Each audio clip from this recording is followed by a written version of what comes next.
안녕하세요. 지금 부동산이 정상화되고 있는데요. 금리가 상승하면서 그동안 쌓였던 거품들이 이제 하나씩 빠지고 있어요. 거품이 완전 빠지려면은 앞으로도 시간이 많이 걸릴 겁니다. 지금 이렇게 상황이 변하니까 그동안 벼락거지라고 놀림받던 사람들, 이제 이 사람들이 진정한 승자로 떠오르고 있거든요. 그런데 아직도 너희들 집 없다, 새 들어 산다, 부자 마인드가 아니다, 거지 마인드다, 그렇게 하면은 돈을 못 번다, 막 놀리고 있어요. 이제 그런 말은 이제 귀담아 듣지 않으셔도 돼요. 지금 왜 그들이 그렇게 이야기하는지, 그러니까 투기꾼들이 지금 정신 승리를 하고 있거든요. 누가 진짜 승리했고 이제 가짜로 정신 승리만 하고 있는지 이걸 알아볼게요. 그리고 벼락 거지라고 불렸지만 이제 벼락으로 승자가 된 사람들, 벼락 승자, 이렇게 이야기할게요. 이들이 앞으로 어떻게 전략을 짜야 되는지 이것도 조금 알아보도록 하겠습니다. 댓글로 워낙 많이 질문을 주셨거든요. 뭐 해야 돼요? 이런 것들, 이런 거를 조금 알아보도록 하겠습니다. 부동산 말고도 기회는 충분히 많이 있습니다. 일단 먼저 지금 누가 승자일까요? 집이 한 채 있건 두 채 있건 혹은 집이 없건 똑같습니다. 그냥 대출이 없는 사람이 무조건 승자입니다. 집을 몇 채씩 샀어도 대출이 있다? 그 사람은 지금 부러워할 필요가 없어요. 지금 누굴 부러워해야 되냐? 대출 없는 사람, 그리고 통장에 더 많이 가지고 있으면 더 좋겠죠. 당장 내가 쓸 수 있는 돈이 있는 사람, 이 사람들이 바로 진정한 승자입니다. 그러니까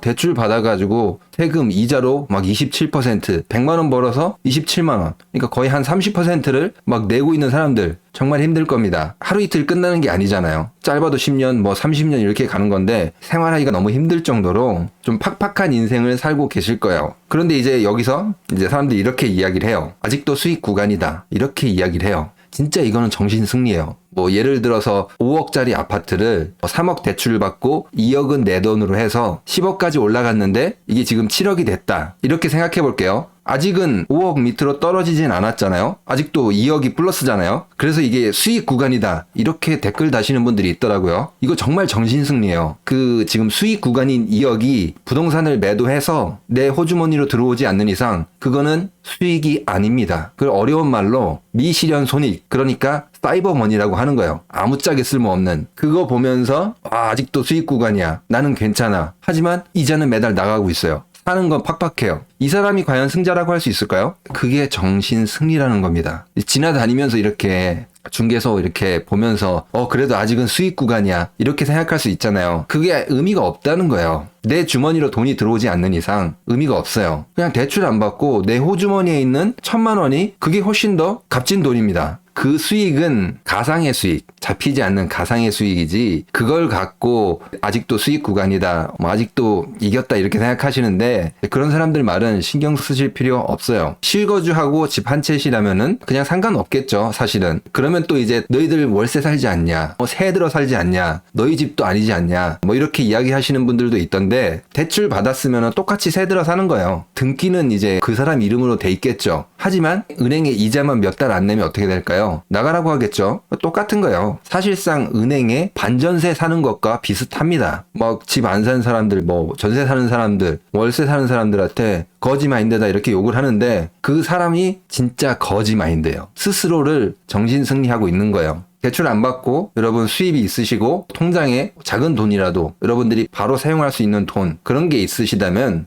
집이 있네 없네, 뭐 대출을 받네 맞네, 뭐 몇 억이 떨어졌네 안 떨어졌네 신경 쓰지 마시고 여러분들이 진정한 승자입니다. 진짜로. 오히려 이런 사람들을 불쌍하게 한 번쯤 생각해 주시면 돼요. 밥 한 끼 정도는 사줄 수도 있죠. 뭐 아무튼 그럼 이제 앞으로 우리가 뭘 해야 되는지 또 말씀드리도록 하겠습니다. 저는 3가지 정도를 생각하고 있는데, 일단 첫 번째 채권 관련해서도 댓글로 많이 문의를 해주시는데 지금 아직 타이밍이 아닌 것 같아요. 제가 한 1월에도 채권 앞으로 좋아질 것 같다, 근데 금리 상승이 완전히 멈출 때까지 좀 기다려 봐야 된다, 이거를 말씀드렸거든요. 자꾸 언론에서는 금리 상승 끝났다 이렇게 이야기하거든요. 근데 아니잖아요. 계속 올라가잖아요. 그냥 간단하게 파월 입에서 금리 상승 이제 안 하겠습니다, 뭐 이런 식으로 이야기를 했을 때 그때부터 채권에 관심을 가지셔도 돼요. 이게 금리가 상승을 하면은 채권의 가격이 떨어질 수 있거든요. 그것과 관련해서는 다른 영상에서 제가 설명을 했어요. 이제 그걸 참고하시면 되고, 저는 금리 상단을 확인해 보고 싶은 거예요. 계속 물가가 올라가니까 이 금리 상단이 어디일지 아직은 완전히 정해진 것 같진 않아요. 그렇기 때문에 조금 더 기다려도 된다고 생각해요. 일단 가장 좋은 타이밍은 러시아하고 우크라이나 전쟁이 좀 끝났을 때, 이때가 정말 좋은 타이밍이 상승이 아닐까 이렇게 생각합니다. 결국에는 지금 미국 금리가 올라가는 거는 물가가 상승했잖아요. 그 중에서 에너지 가격 이게 많이 상승을 해서 다른 거를 다 끌어올린 것입니다. 그렇기 때문에 에너지 가격이 하락할 수 있는 그런 요인들, 뭐 신재생 에너지 이런 것도 많이 도입이 되면 좋은데 이건 조금 시간이 걸릴 것 같거든요. 당장 에너지 가격을 하락시킬 수 있는 요인은 여기 전쟁이 빨리 끝나고 석유 가격이 안정을 찾았다. 그러면은 연준에서는 금방 이제 신호를 할 거예요. 에너지 가격 많이 내려가고 있다. 그래서 금리를 다시 올리는 걸 멈추거나 내려보겠다. 뭐 이런 식으로 금리 상승이 거의 멈춘다면은 그때 채권을 투자해도 늦지 않을 것입니다. 미국 국채가 조금 요새 위험한 것 같거든요. 그래서 약간 기다리는 것도 있어요. 미국 은행들 부도나고 있잖아요. 미국 신용 시스템이 흔들리고 있는 거거든요. 이제 그때마다 채권 가격이 또 떨어질 수도 있어요. 그러니까 더 싸게 줄 수 있다는 거죠. 그래서 조금 더 기다려 봐도 된다. 그리고 기회가 충분히 더 있다라는 것입니다. 그리고 이제 두 번째 전략, 이제 금인데 이거는 제 유튜브를 그래도 꾸준히 보신 분들은 좀 아실 거예요. 제가 작년 12월 20일, 2023년은 금으로 준비해라. 뭐 이런 식으로 말씀을 드린 적이 있어요. 근데 이제 이미 많이 올랐죠. 신규 투자까지는 그렇게 권하진 않습니다. 이렇게 금값이 많이 오르는 게 아무래도 미국 신용 시스템이 이게 흔들리니까 결국에는 이런 안전자산, 금으로 몰리는 것이거든요. 네, 앞으로도 사실 약간 상승의 여진이 있어요. 미국 은행들이 많이 위험하잖아요. 앞으로도 더 파산할 것이다. 이렇게 이야기하니까 그때마다 이제 더 상승할 수 있다고 저는 생각합니다.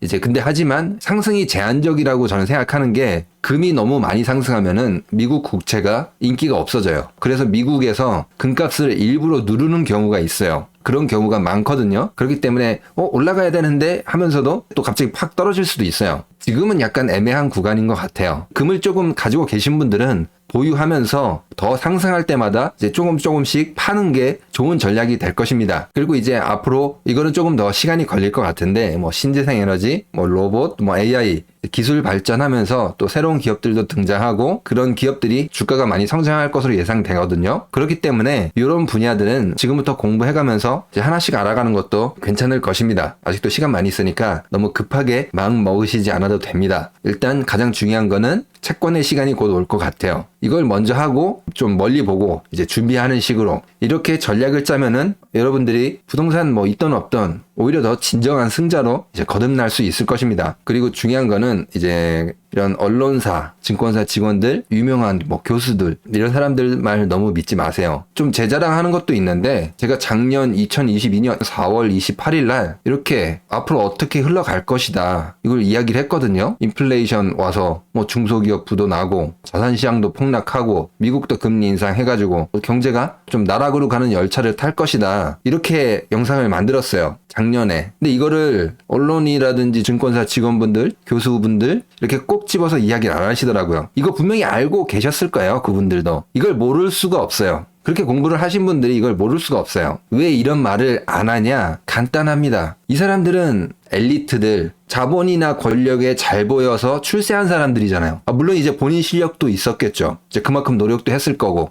그거에 대해서는 존경을 하지만 그 사람들은 자본가라든지 이런 권력자한테 막 방귀를 들고 쓴소리를 하고 이런 거를 물론 하시는 분들도 있는데 대다수가 그렇게 하지는 않습니다. 더 잘 보여서 더 좋은 자리를 받아낼까? 돈을 더 많이 받을 수 있을까? 약간 이런 걸 더 고민을 많이 하세요. 이제 그게 돈이 더 많이 되니까 자신 이익에 더 부합이 되고 나쁘다는 건 아니에요. 너무 믿지 마시라는 겁니다. 뭐 이거 하나뿐만 아니라 제가 2021년 이 10월 11일 날 이거 21년도에요. 금리 인상 올 거라고 유가 보면서 이제 세 가지 방향으로 설명드리고 유가가 상승하면은 금리 반드시 인상합니다. 그것도 빠르게 그렇게 말씀을 드렸거든요. 이거 너무 쉬운 거예요. 물가를 예측할 때 유가를 보는 거는 너무 쉬운 거예요. 진실을 안 가르쳐주고 자꾸 이상한 말로 어렵게 말하면서 막 돌리는 거는 자신에게 이익이 되지 않기 때문에 그렇게 하는 거예요. 그렇다고 제가 정의롭거나 뭐 대단한 사람은 아닙니다. 이분들과 저와 이 위치가 다른 것 뿐이에요. 저는 그냥 유튜브 하고 책 쓰고 구독자분들 그리고 이제 대중들 여러분들한테 잘 보여야 되거든요. 자본가나 권력자한테 굳이 잘 보일 필요가 없는 위치예요. 그렇기 때문에 이렇게 막 얘기할 수 있는 거예요. 저도 이렇게 개인적인 사익을 추구합니다. 여러분들한테 정보를 드리고 제 책 정말 좋습니다. 상도 받았습니다. 책 사주시면 정말 감사합니다. 이렇게 말씀드리잖아요. 그리고 가장 중요한 원칙은